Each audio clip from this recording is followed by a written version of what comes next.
Welcome to another episode of Empower Apps. I'm your host, Leo Dion. Today, I'm joined by Stefano Mondino. Hey Stefano, there. thank you so much for coming on. Yeah, it's a pleasure for me. Thank you for inviting me into the show. Before we get started, I'll let you go ahead and introduce yourself. Yeah, sure. Hi everyone. I'm Stefano. I'm from Italy. I work for a company named Synesthesia in Torino, Italy. You may, for a few people that may know me, you may probably have seen me in Swift Heroes, which is a iOS event, a Swift event that we host from my company in Torino. And we are a software house. We develop work for third parties. And today I'm here to discuss about our what I call agency work, even though we are not a classic agency, but it's the kind of work I'm more familiar with. So, unfortunately, you're a little bit under the weather. You got COVID, but I think we'll make it through. This isn't Yeah, COVID of the yeah. few years ago. It's funny. I was just thinking, like, I've spoken at Swift Heroes before, and it was remote. Like, was last year the first time it was in person? No, it was the second time in Second, okay, person, but you were the first time we met was the online only in 2020, I guess, where yeah, right, basically right. it Oh was my gosh, impossible to meet. yeah. So again, you have COVID. We're remote, so we'll pull through this today. Um, Yeah. um, but yeah, I loved your talk on Murray, which we'll get into by the end. But before we get into that, you wanted to talk. We talked briefly before recording just about like the work that Synesthesia does, and we don't hear a lot in blogs or talks about the kind of work that Synesthesia does that I think, and I said this before, I think a majority of folks who are doing development are in this space. Um, and that would be you kind of call it like kind of agency work, but basically people hire Synesthesia to put together a website, an app, whatever. And you guys put it together. What do you think is the big difference between that kind of work and product work? Well, it's fun that you said you never read that much about our work, and the reason behind that is that usually we are not allowed to discuss Right. not the kind of work, but the kind of customers, because usually it's big projects that comes from third parties that have strict NDAs, so usually are not able to discuss. And if we were, probably Synesthesia was would have the chance to be even more known in the field, because the project we work on are so big and incredible that it's hard to believe Right. to me usually. But yeah, usually the kind of work we do, I usually compare it to the work they do in product companies. So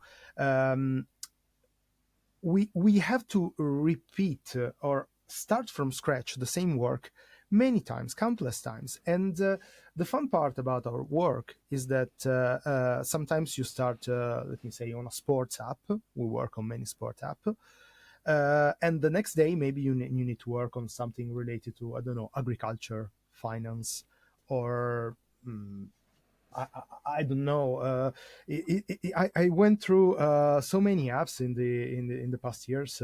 I lost count of it. But the fun part of our job is that we get to work on many different scenarios and learn a different stuff that you may never think about. Currently, I'm working on an app about a sport I barely know existed, but also was able to find that it's one of the most important sports in the world.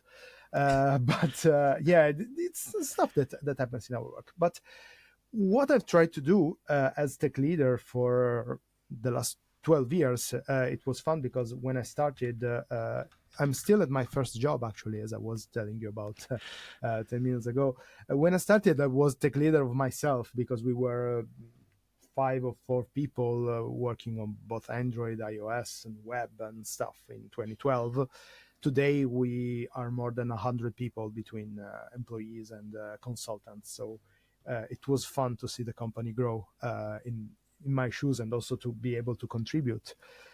And to get to the point, what I really enjoy to do is to be able to start different projects from very different scenarios with the same architecture and the same approach in the iOS development. I Um, mean, that's a big deal if you have more than one person maintaining the app and also are maintaining multiple projects. So, like, yeah, I mean, consistency would be a big deal. What are some consistencies that you have found between different projects, regardless of like industry?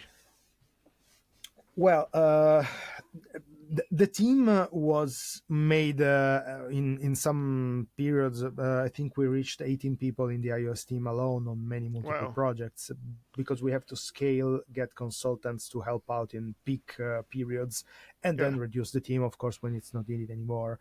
Right. But yeah, the what I tried to do was to first focus on a pattern that was good enough for the app, and of course not to change. I don't know. I didn't want to start with. I'm going to use a word I forbid myself to use.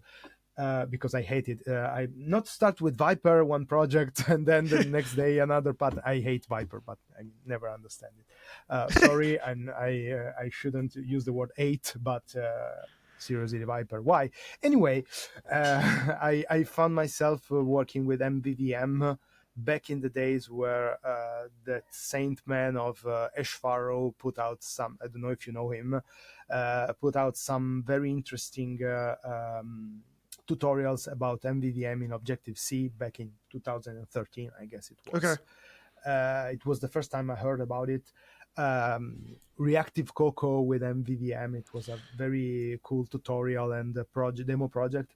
I took a lot from him in back in the days, and been working on the same kind of architecture back then up until today, where we switched over from Objective-C to Swift and from UIKit to Swift UI, etc. But the approach was always the same: business logic in one place, model logic in another one, and then deal with the view.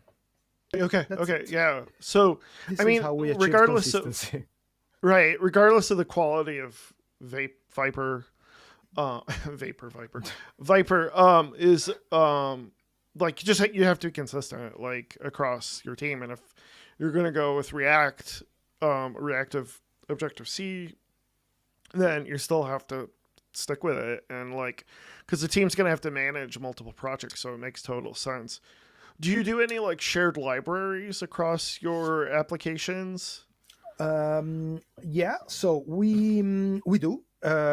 We start every project with a skeleton app, and the reason why.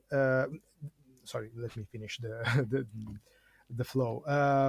We have a skeleton app connected to a shared library that is called Boomerang, which is it's open source on GitHub, and it's a very basic library used to implement MVVM in for UIKit and reactive projects. Okay. Basically, we wanted to avoid every time to write the logic to bind a UI collection view or UI table view to a view model and a list of view model. So we kind of implemented a shared logic that may abstract this concept, sorry, and reuse it everywhere. Then, on top of this library, which is open source, I think not many people are using that. Some project is using it, but not that many is using it. On top of that, we built a skeleton, which is a empty project full of utilities that you can change and you can tweak on every project you kickstart. This is why something, in my opinion, should stay in a shared library. You get updates and new features as you develop the library, but some other parts should go in some kind of boilerplate you can change in the project itself. You kickstart it and then you change it. Some small details. It's How an do approach you that work. how do you maintain Boomerang if like something comes up when you're using it that like throws things off or causes issues? Usually, and I know that it's not the best way of handling this, but we have to survive somehow. At the end of a project, or when we release the first version, we try to put an eye on the entire project and extract all the features, the small details that may be skeletonized and put together in the original skeleton for the next project that's about to start.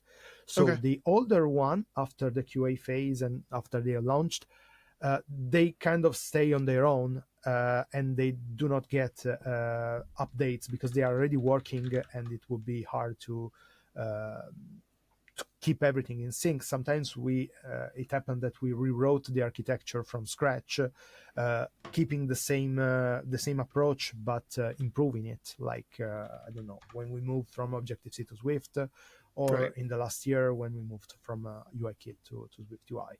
But Right. Right. this is the approach that I host sessions with the team, explaining what changed and what is going to change in the next project that's going to start, and we iterate over this concept. And every time the new app is better than the one before, because we learned from the process and we improve it from the new one for the new one. Right. Right. What are some of the most strange or peculiar projects that you've worked on, both subject matter wise, that you can disclose, of course, and development wise? Uh, well, let me development wise. There's a small app, but it's peculiar for my city and for the approach we used. So you've been in Torino, right? We have a very important monument in the city. It's called the Mole Antonelliana, which is some kind of a big tower with a cupola. I don't know in English how you say that. It's the coverage made of a like a cone on at the top. It's very Okay. tall. It's the most important monument in the city. So this top part of the monument has four sides, and at night in summer, since inside the monument we have the cinema museum, which is very important in Italy, Okay. they do projection of short films and stuff from indie movie makers, stuff like that, for the Hmm. festivals we have in summers. So the cinema museum asked us to create some kind of a mechanism to synchronize the music of these huge projections visible all around the city, so that with your mobile app you could have in your phones the audio in every Oh, part of the got you. city, more or less synced with what you were seeing in the monument. And the fun part about it is that we only have, I think, about 12 to 15 days to implement it in both iOS and Android. Okay. And when we did the estimation and the economics and stuff to the customer, we forgot about the server part. We forgot to include it, because it happens when you are in a hurry. I'm not pretending we are perfect, right? So Yeah. sometimes it Yeah. happens. So Yes. I stepped in. It Yeah, it happens. happens all the time. Yes. That's why So I they use invented multipliers when you do yeah. estimate. Exactly. So what I did was to step in. Since I'm a very huge fan of the Firebase work, I created myself. I know a little of JavaScript, not that much, and not that I'm proud of, but still you have to survive in the computer science world. Just kidding, of course.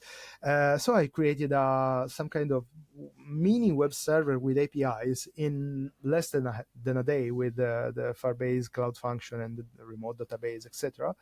And we were able to the projection, the company in charge of projecting the videos had the chance to webhook their start and the end of the video to an external server.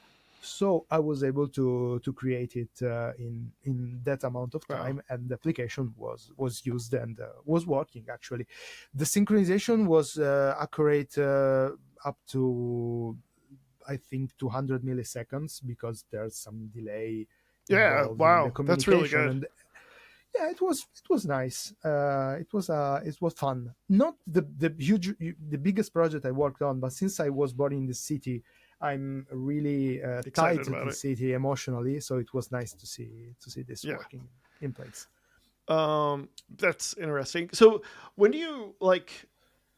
How do you decide things like, oh, we're going to like say screw it, let's just do Flutter or React Native? Do you ever get in those situations? I mean, Oh yeah, obviously you have like React Native heroes. Do you have Flutter and also heroes? Flutter heroes. Yeah. We have all the heroes. And we have DroidCon for Android because we have the license for the name. So Okay. otherwise it would probably here be Android Droid heroes. I don't heroes. know, Yeah. but yeah. We also have AI heroes just from past week, first Yes, I saw edition that. Yeah. for. I mean, we hero everything. Except Uh, NFTs. We haven't. You never did NFTs heroes, did you? yeah, how bad is that, right? Blockchain Unfortunately, heroes. Come on. no, Um, you never know. you never know. You never know. um, I've suggested for 1st of April Objective C heroes, and somebody was suggesting to have it actually, but I won't. did you, Objective C heroes whatever? Yeah. probably. What did you do before 20? Well, when did heroes start? Sorry for the Oh, sidebar, but okay, no, but it's fun. We started with DroidCon in 2014, I guess, okay. first So edition. Swift was 2014. So that No, makes no, yeah, Swift Heroes was in 2018, I guess, the first right, edition. right. But I mean, like Swift came out in 2014, so you never had the opportunity to do Yeah, Objective we C took our heroes. time. Yeah. No, yeah, we didn't. Um. Also, yeah. So sorry. No, so the So question was, yeah, sorry, I tend to go off topic. It's my that's my fault. my main feature. Um, the question was to Flutter and React Native. Yes, Yeah. we have a team, two teams, smaller than the native ones, dedicated to such apps, and we had big success for, especially for React Native because it's been there for a longer time in big Right. applications. Usually it's a when we decide to go on a technology or another, it's a combination of budget, of course.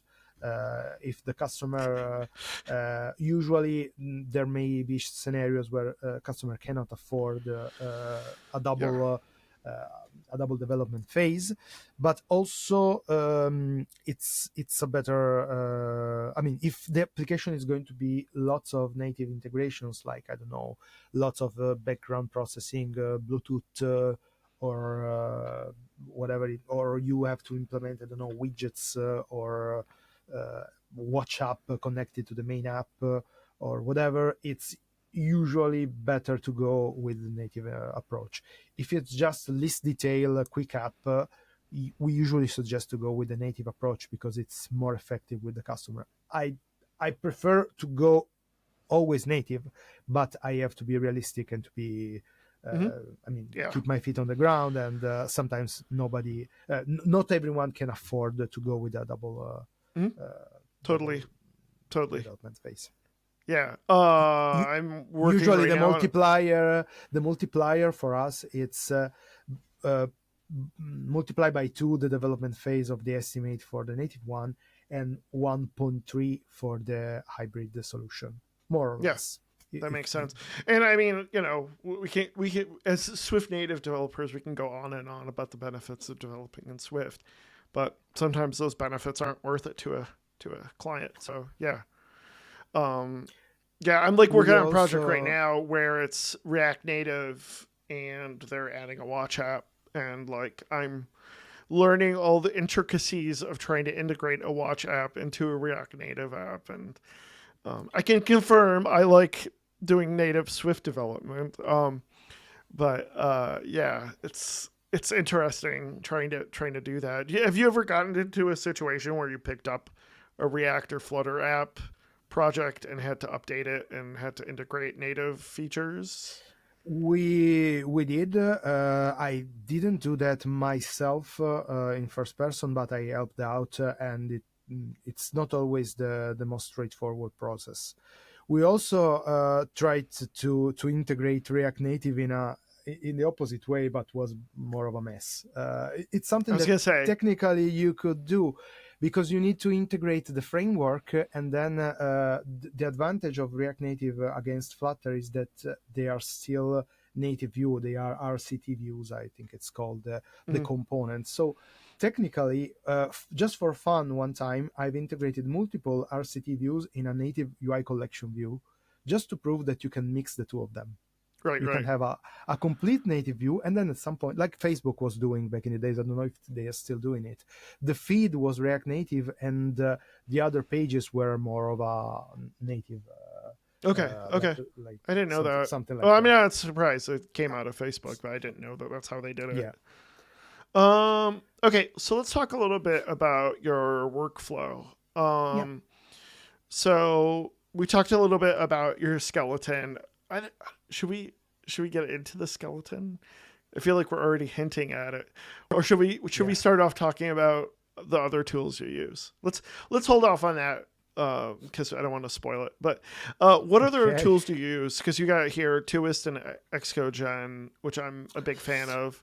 Sorcery. Well, let's table that. And then Fastlane, which I'm a big fan of. I just released Bushel, and I used Xcode Gen and Fastlane like crazy, among other things. Yeah, you want to explain how those tools help integrate with your teams and your projects? Yeah. So let's start by Twist or Xcode Gen. One thing that I honestly don't know how people can deal with. Probably later they are using directly SPM, but conflicts in Git with my team were a huge problem in the past years, Yes. especially on a file that for any other kind of developer in the world doesn't exist, which is the Xcode project file, Yeah. right? Yeah. So if you open It's the Android last. Studio, It's the or last vestige of like horrible Git merge issues. We've gotten rid of storyboards, thank God. yeah, We've gotten definitely. rid of this year. We got rid of core data models. Um, thank God. So now we have like the last thing is Xcode projects, right? Yeah, and honestly, since every time I hear about people not using some kind of tool helping out the Hmm. process itself, I honestly don't know how can they can deal with it, because once I've started the first time with Xcode Gen, because back in the days I only knew Xcode Gen, I couldn't go back ever, because Yeah. it's just a YAML file you put inside all the definition of your project. You hit a command in the terminal, and then it builds your project. You don't commit Yes. ever again your project in source code, and it's fine.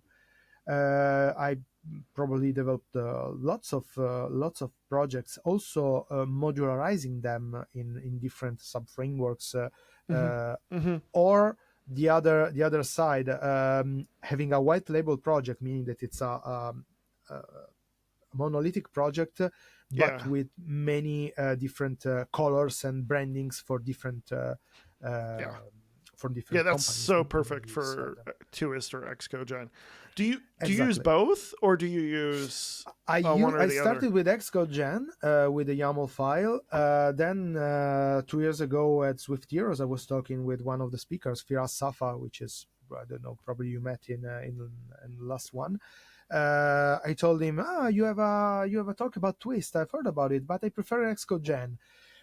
He's a very rough guy when you talk with him, and told me, "Oh, you're an idiot. Use the Twist." So of course, yeah, it kind of. The first time I approached Twist, it was not that easy to understand, because if you start from scratch, they force you to use their structure, and I didn't like it. After talking with this guy, I went back to it and tried to apply it to my structure, and being able to use Swift files instead of YAML files, and to code Right. my project structure, was such an improvement that I never went back to Xcode Gen. Also because Xcode Gen is maintained by a single person. It's a very super cool guy, but is alone. Yeah, While Giannis. Twist Yeah. is made of a community, and this is looking forward, both of a super pro, also a con, because sometimes you may not agree with what the community is deciding for the project itself. they are privatizing some of the features of Twist later on, and this could become an issue for you if you're using it as an open source project, but it's a total other topic to discuss. Right, right. um, I mean, those private pieces are like for posting reasons and cloud and things like that, so it makes total sense. Um, yeah, I'm like, I use Xcode Gen. I've praised about Xcode Gen on and on this show. And I'm probably getting closer and closer to maybe going with Tuas soon. I find that Xcode Gen does pretty much everything I need it to do. It's when you have to like really customize um, the way that libraries are compiled and things like that. And I already have a ton of Swift files anyway, so it's like, why not just go with Swift? So that's One the thing advantage. I was We did an episode with Pedro a few months ago, so yeah, yeah, definitely check that out. But the stuff he's doing is amazing with Tourist. yeah, it's really incredible. And also, just I don't want to be misunderstood. I know why they are going private on some parts for the cloud. I follow the whole situation, and I think Yeah. it's super good that they are trying to survive basically. So it's Yep. um, um, I mean, it's I totally understand that. But one thing I wasn't able to do with Xcode Gen, besides the syntax and beside the fact that they are using a YAML instead of code, an actual code, is that I was able to have a single source of truth for both my projects and Fastlane. Because moving to the Fastlane subject, having many different environments for the app, usually for us, usually you go with the dev on mm, your own developer portal, Mm-hmm. when the production environment goes to the customer's one. Uh, Being able to drive all this logic from both the app and Fastlane wasn't that easy, because you have to duplicate the team ID or the bundle identifiers in many places Okay. usually. What I did was to use the templating engine of Twist to create a JSON file that it's driven with logic from the Swift files. So I have a configuration file in Swift with all the data for my project. It's Mm-hmm. creating my project, but it's also creating a JSON file that it's used by Fastlane to create the actual final pipeline. So in this way, I'm Nice. only placing the logic You of have a my single global source of environment in truth. a single source of truth. Yeah, and Yeah. this is useful for replicating also the logic for the pipelines for the continuous integration and delivery from in my skeleton. So in the single starting point. Without dealing with pipelines every time, rewriting that from scratch. So I have a single Fastlane file. It's working okay for all my projects, and that's it. It What do you use wa- for CI, by the way?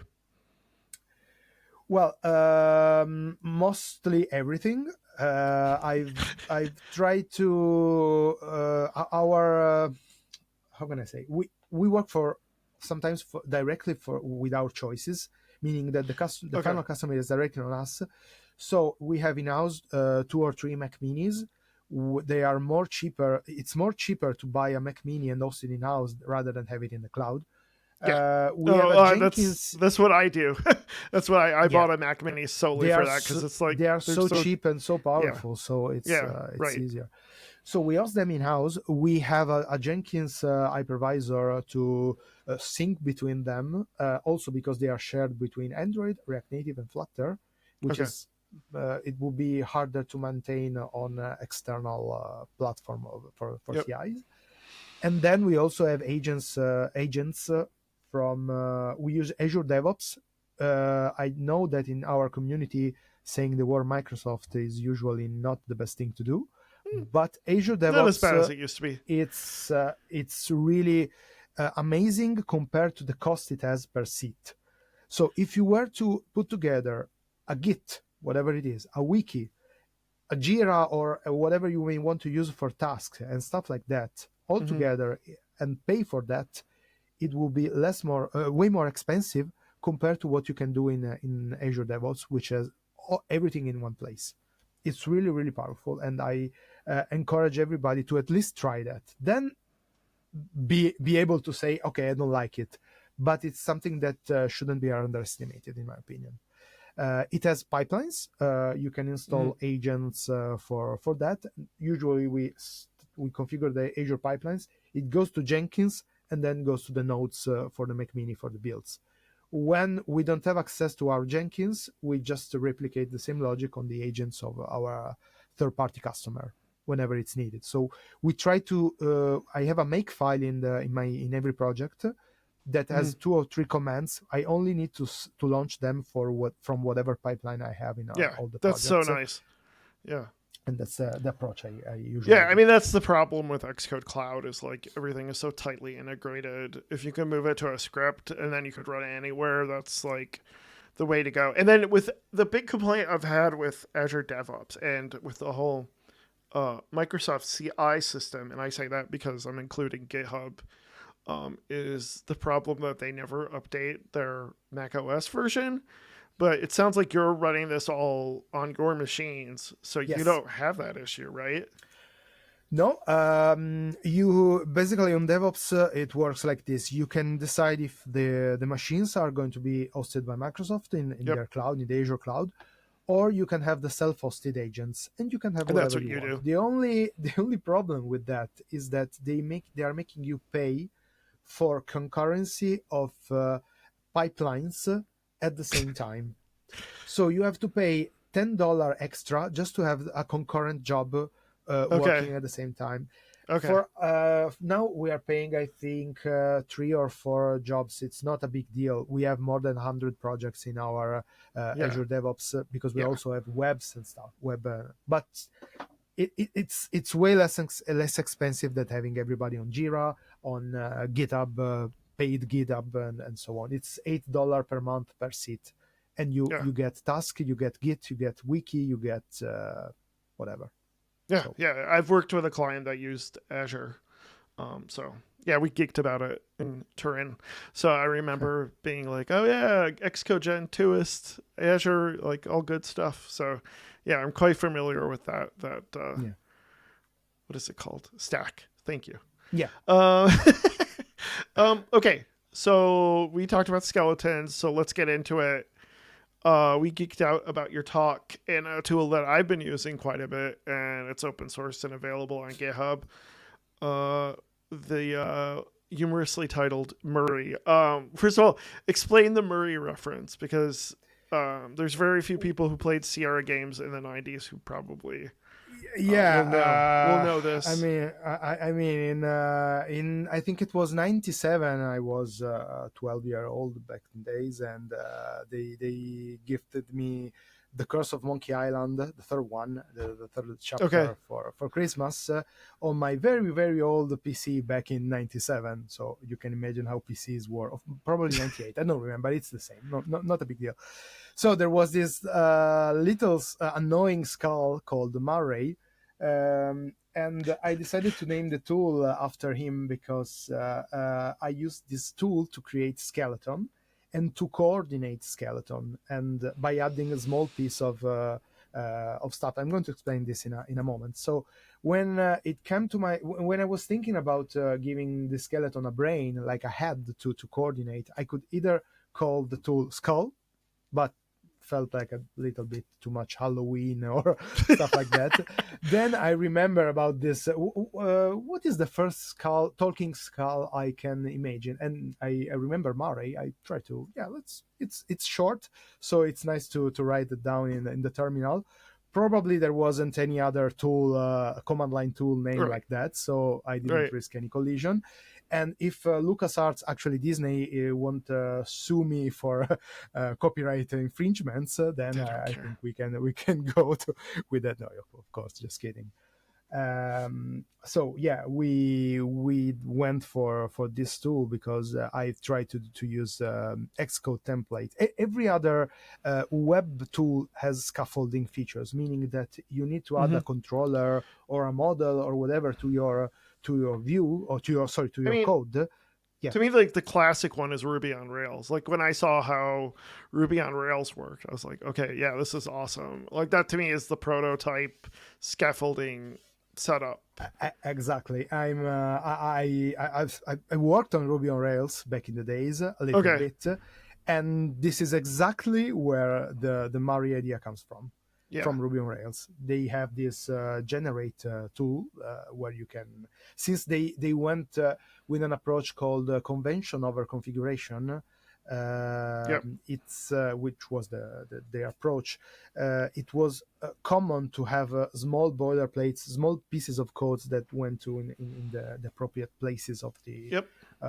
of the code. So when I searched for something similar in Xcode, I found out Xcode templates, which is a native feature available in Xcode that probably even Apple forgot about in the later days, Yeah. in the Exactly. latest years. They're cool, they are integrated, but it's a super mess to configure them. Yes. You have to go through plist, like everything in Apple ecosystem.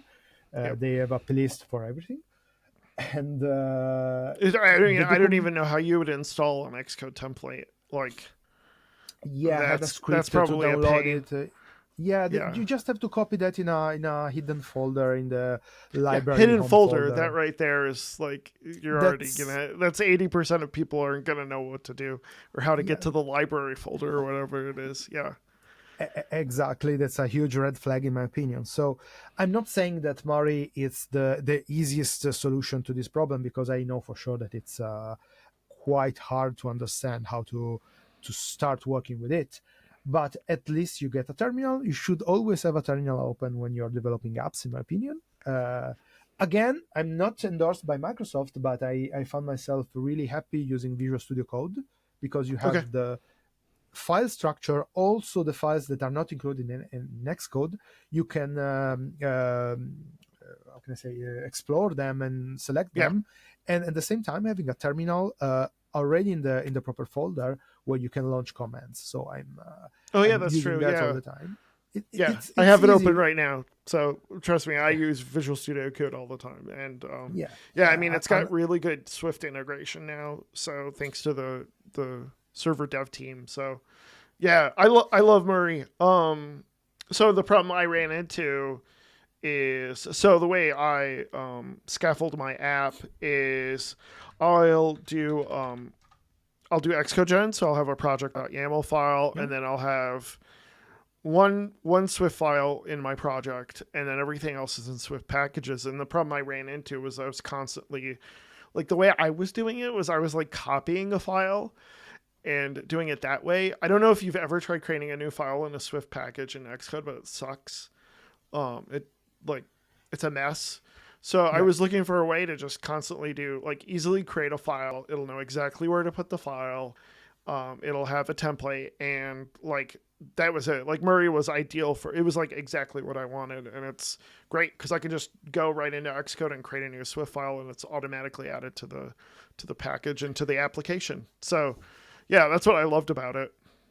Yeah, it also integrates nicely with Xcode Gen or Twist, because it has the power of launching commands before or after creating your file. So what I That's usually right. do Yeah. is to create multiple file, and the end of the procedure just launch. Run For Xcode me, gen. it's make project, but or Xcode Gen generate or Twist Yeah, yeah, generate or yeah, whatever, yeah, and you yeah. automatically see that appearing in your project in a matter of a few moments.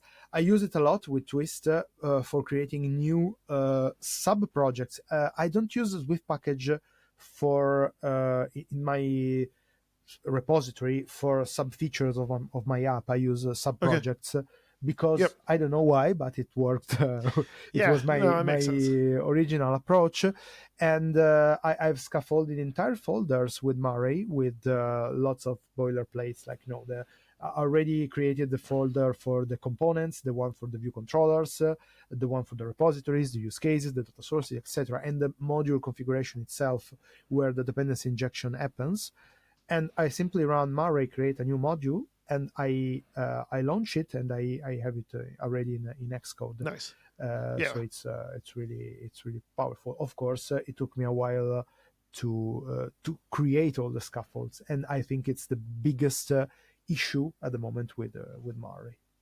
in my opinion. It's hard Do you, to get to a productive point. It's the same issue that Twist have, that Xcode Jane have. So you yeah. are I also mean, have you sorcery. looked at creating like a? Well, you have a Murray init, don't you?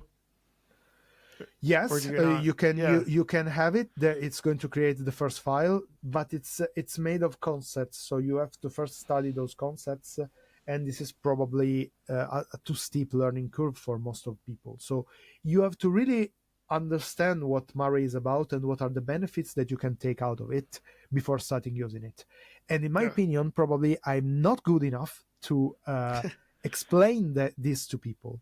What I'm Yeah. planning to do for next year is to create something similar to what Krzysztof Zablowski did for Sorcery, which is the Sorcery Pro, which is the an editor where you can create everything for Murray and Oh also yeah, see yeah, a yeah. preview of what you're doing. So Murray in at a lower level is made of a command line interface, small module, and then something called Murray Kit, which is the actual core of it, the Right. Right. 95% of the code. So Yeah. I designed it like this because I want to be able to pick this Murray Kit and put it into a macOS Yep. And application that makes with total graphical sense. user. Yeah. So Yeah. it's as soon as I have time for it, I'm going to. I would also love to make this open source as well, with our skeleton maybe. So our skeleton is what I didn't say. It's an app that it's already out of the box available for the 4 platforms. Okay. There should be 5 now, but let's pretend Vision OS doesn't exist yet because I'm I'm a little behind schedule with it. But it's made using Twist, thanks to Twist, in a way that every submodule can be created and integrated for only macOS, only iOS, tvOS, and watchOS, or only a subset of them. So Yeah. I'm planning to release it as soon as I have time, which is not not something that's going to happen soon, but it's something I want to do And I'll definitely. link to your talk you did at Swift Heroes where you introduced Murray as well, so people might get a good idea from that as well. You mentioned briefly. Was there anything else you wanted to mention about Murray?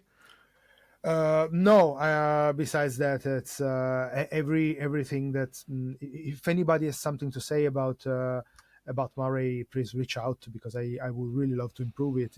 I think it's useful. It's saving us a lot of time.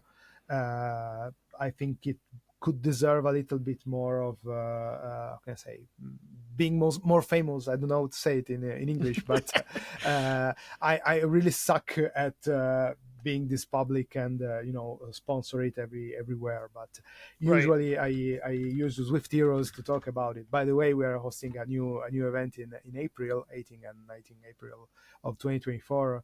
So reach out to me if you want to participate to the new Swift Heroes in Torino next year. Will be Yeah, yeah, super it's cool. awesome, and I love Turin. So I'm a huge. I loved it. It was amazing city. So yeah, I highly recommend checking it out. When are CFPs due? I think they are already open. Yeah, they're Yes. open. When are Yeah, till when? I don't know when they close, Okay. but it's going to be plenty of time. Usually, I think it's going to be end of January or February. I don't Okay. know honestly. Yeah, There's time. Don't worry. yeah, yeah, yeah. Definitely take an opportunity. Fantastic conference. So yeah. And it's Italy, so we have food. So Yeah. it's You could say that again. yeah. Um, I wanted to. You talked about. So what's the templating engine you use in Murray? Yeah, we're using Stencil because apparently it's the only, it's the most used templating engine available. Recently, I also integrated the support for, I think it's called Swift Stencil Kit. There are some kind of extensions to the base stencil language, Okay. uh, but it's that engine. It's fine for what is uh, the normal usage of Murray. It's the same used by Sorcery, although with Sorcery, if anybody has ever used it, since it's more of a coding approach rather it's a template, but you need to code a lot. So when you write a sorcery template, you usually end up writing up macros and Yeah. functions in stencil that are not so easy to use. But for Murray, it's more than enough, because you don't need that much logic in your templates. You just need to have 90% Swift and a 10% variables that needs to be scaffolded when you launch the Right. command. What have you done a lot with sorcery um in your I, I apps? I've done a bunch of things, basically for mocking automatically some kind of implementation of protocols I'm using with dependency injection. For like They testing? have a Yeah, for unit testing. When we do Okay. that, we don't always do unit testing in our project, because sometimes there's no budget for it. So Yeah. we You became can say that. good. It's okay to be public about that No, cuz it's the I truth. actually I'm proud of it, because we became good not doing common mistakes, and Okay. we empowered our skeleton so that it's robust enough, it's solid enough to not have the So the usual bugs skeleton that you has the have. unit tests. Yeah, and every time you create with Murray a new feature, a new view controller, a new view model, whatever, it comes with a template of an empty unit test. You can decide, and always the pipelines are running unit tests, even if they are Right, right, empty.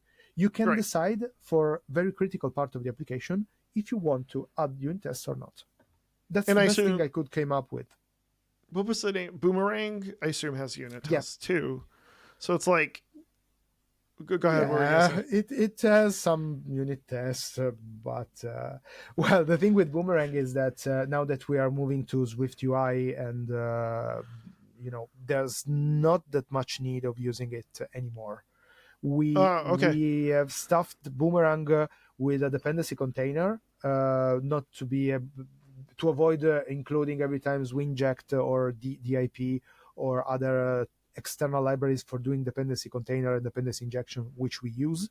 So it's Hmm. inside Boomerang in a single file, and a bunch of other properties like the definition of the protocol view model or something like that. But besides that, all the extensions we used back in the days with RX Swift, now we move to combine, or the extension for table views and collection views are not needed anymore, Okay. because Swift UI has a data binding at its core natively. So we don't need this escamotage for binding the view model to the No, collection that views. makes total sense. Yeah, yeah. So yeah, you could use unit testing, but probably, I mean, we are. I'm not saying that we are dropping the library itself, but we're using even way less than before. So Yeah, yeah. whatever. If you're going all Swift UI and combine, it makes sense.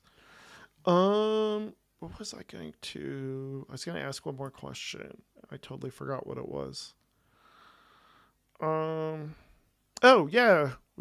I'll ask, even though you might not know. Have you done anything with macros? Not yet. Okay. I'm planning to do something with macros, but at the moment I'm way behind with it. I'm not familiar with it. I know what Yeah. they are, Same but here. didn't have the chance so far. Are you seeing anything about it that's like opens up opportunities for more code generation? I suppose. And like, how restricted are you on like what OS you're deploying to? You know what I mean? Ooh, that's yeah. I'm fighting to have at least iOS 15 on new projects. Okay. On the one I'm currently working on, they gave us a green light, so we are working on iOS 15. Otherwise, our standard in our offers when we are proposing new apps to new customers, it's 14. Okay. But at least we don't have to. Well, we don't have to deal with 12 anymore, and Yeah. also with 13. It's I guess it's not a big What? deal anymore. So Where do you feel like your hands are really tied in those cases? well, on 13 we don't have the. Basically, you cannot use a Swift UI. Yeah, I was gonna say that. Yes, it's supported, but you don't have grids. It's full of bugs, so not a big deal. On iOS 15, you compared to the 14, you have something more for scroll views, and you have Markdown support and something more. something like that. So I don't remember exactly why I was fighting to have 15. There was a specific thing I don't remember at the 14's a moment. big thing though. Like you said, like SwiftUI is basically unusable on 13, and I've totally Yeah. seen that as well. The only part where I found usable on 13 was for WatchOS, because for WatchOS applications it was ready from day one, but Yeah, you need to do. Actually, it was you could do more things with UI then you compared could to with the old WatchKit. WatchKit, which was Yeah. a really awful experience in my opinion. Yes. Yeah. So Agreed. I Agreed. only We've did the all. two apps, one with WatchKit and one with SwiftUI, and there's no match between the two of Yeah. them. I mean, We can all it's commiserate about doing development with WatchKit. I think we should have a drinking club you are because it's. forced to use storyboards, but you don't have the concept of view, so you Yeah. can add or remove subviews. You need to have everything in the storyboard. I mean, Yeah. too It's complex. weird. Like the way you did tables, and it's just, it was so strange. So strange. Anything else you want to talk about before we close out? Well, I think I talked enough, like like I usually do. You have to shoot me to make me stop, but yeah, no, I think I covered mostly everything. So if anybody has any questions about Murray, you can find me on Twitter, and I'm really glad for being here, and thank you so much for hosting me. Yeah. Uh, it Thank you was a for pleasure. coming on, Stefano. It was great to finally talk about these subjects. I know we geeked out last time, so yeah. And I'm a big fan of Murray, so that's been super helpful to me. Thank you again, and Thank maybe you. maybe I'll see you. Maybe I'll see you in person. We'll Whenever you see. want. Yeah, We agree. yeah. Thank you, Leo. And take a time to check out. We'll have links to Swift Heroes and the CFP. So please take some time, buy some tickets, fill out a CFP. It would be fantastic. It's a great conference. Can't say anything better. And Turin's beautiful. So Thank yeah, you so much. it's fantastic. People can find. Where can people find you online? First of all. Well, I'm on Twitter, on GitHub. On GitHub, I'm Stefano Mondino. On Twitter, I have my old school nickname, which is Puntoste. Which yeah, I will never get rid of it. But anyway, you can find me on Twitter. and Cool. And people can find me on Twitter at LeoGDion. My company is Bright Digit. If you're a fan of this podcast, please consider being a member of the Patreon to get early access to these episodes. I post them pretty much right away, so definitely check that out. I can't plug this enough, but Bushel, I'll be doing a whole episode on Bushel, so take some time, respond to me on Twitter about what questions you have about the development process. Bushel is available for pre-order, so you can go check that out, getbushel.app. And I'll be talking about how I did some stuff like using Xcode Gen in Murray and all that fun stuff in Fastlane. So I'll have more details to spill on that in that episode coming up. Again, check out getbushel.app for more details. If you like this, please, if you're watching this on YouTube, like and subscribe. I'd really appreciate it. And if you're listening to this on your favorite podcast player, please go ahead and post a review. Thank you so much, and I look forward to talking to everybody later. Bye, everyone.